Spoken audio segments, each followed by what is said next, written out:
পরবর্তী নিবেদনে কবি বীরেন্দ্র চট্টোপাধ্যায়ের হওয়া না হওয়ার গল্প।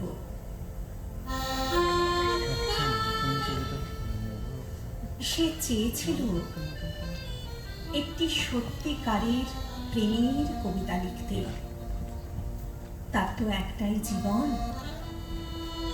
মানুষের জীবনে প্রেমের যে নির্মল পিপাসার জল আর কি থাকতে পারে।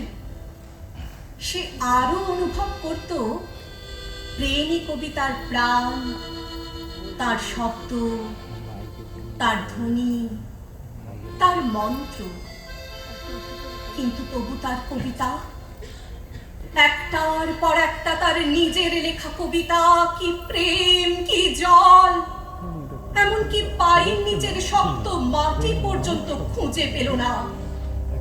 কবিতার জন্য তার দিবস রজনীর জাগরণ, যা ছিল তার জীবনের কঠিনতম সত্য। প্রেম নয়, তাকে বারবার অপ্রেমের দারুণ আগুনে ছুড়ে দিয়ে বলতো, এখানেই তোর পরিশুদ্ধি। এই যে আগুন, মানুষের পৃথিবী, আগে তার খিদে মেটা।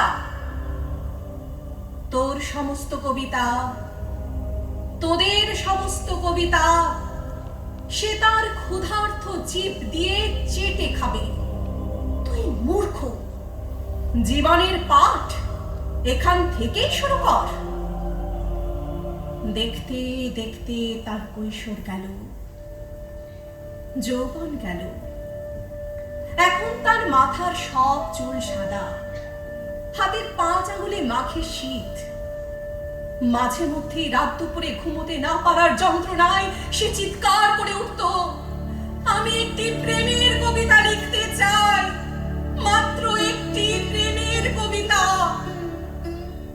আর তখনই শোনা যেত তার মাথার ভিতর, তার বুকের মধ্যে সেই কঠিন তিরস্কার, বুড়ো হয়ে গেলি, এখনো স্বপ্ন দেখছিস?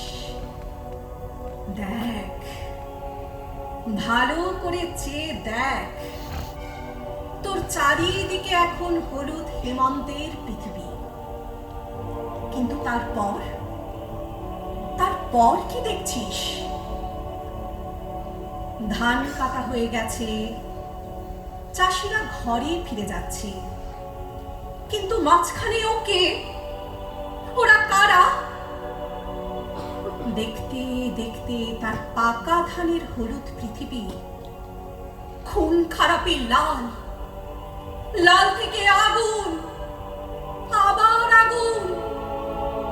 আগুন, তুমি আমাকে সারা জীবন ধরে পুড়িয়েছ, কিন্তু আমি তো শুদ্ধ হলাম না, শুধু পুড়ে গেলাম। আমি সারা জীবন শুধু হাজার হাজার মানুষের দীর্ঘশ্বাস, তাদের সর্বনাশ আমার জটায় বেঁধে সরস্বতী নদীর জলে ঝাঁপ দিতে গেলাম।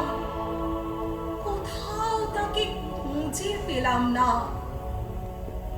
তুমি আমাকে কি জীবন শেখাও আগুন? এই কি মানুষের জীবন?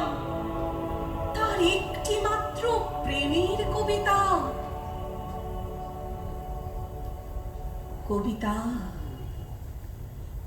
তুমি এখন 3 ভুবনের কোন অতলান্ত অপ্রেমের মধ্যে ঘুমিয়ে আছো।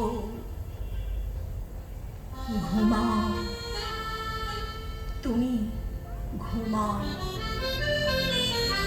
আর আমি জেগে থাকি আর এক আরম্ভের জন্য।